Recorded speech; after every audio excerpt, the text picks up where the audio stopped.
मन को वश में करने का कोई तरीका, कोई साधन भी है? अवश्य है। क्या है वो तरीका? असंशयम महाबाहो मनो दुर्निग्रहम चलम अभ्यासेन तु कौन्ते वैराग्येण च गृह्यते।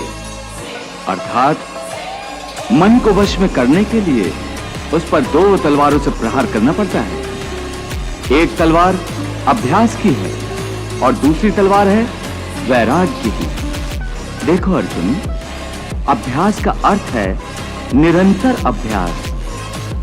मन को एक काम पर लगा दो, वो वहां से भागेगा, उसे पकड़ कर लाओ, वो फिर भागेगा, उसे फिर पकड़ो।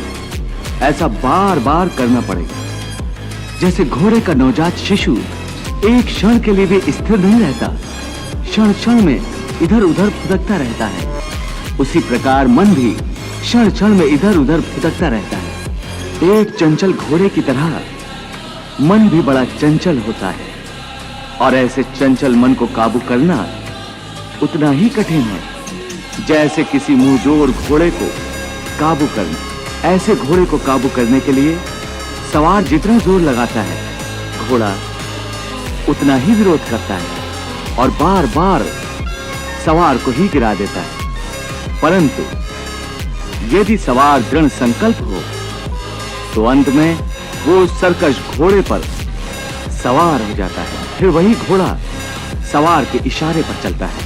उसी प्रकार मन को भी नियंत्रण की रस्सी में बांधकर बार बार अपने रास्ते पर लाया जाता है, तो अंत में वो अपने स्वामी का कहना मानना शुरू कर देता है। इसी को कहते हैं अभ्यास की तलवार चलाना। जब अभ्यास की तलवार से ही मन ठीक रास्ते पर आ जाए, फिर वह दूसरी वैराग्य की तलवार की क्या आवश्यकता है? उसकी आवश्यकता इसलिए है कि एक बार ठीक रास्ते पर आ जाने के बाद मन फिर से उल्टे रास्ते पर न चला जाए, क्योंकि उल्टे रास्ते पर इंद्रियों के विषय उसे सदा ही आकर्षित करते रहेंगे।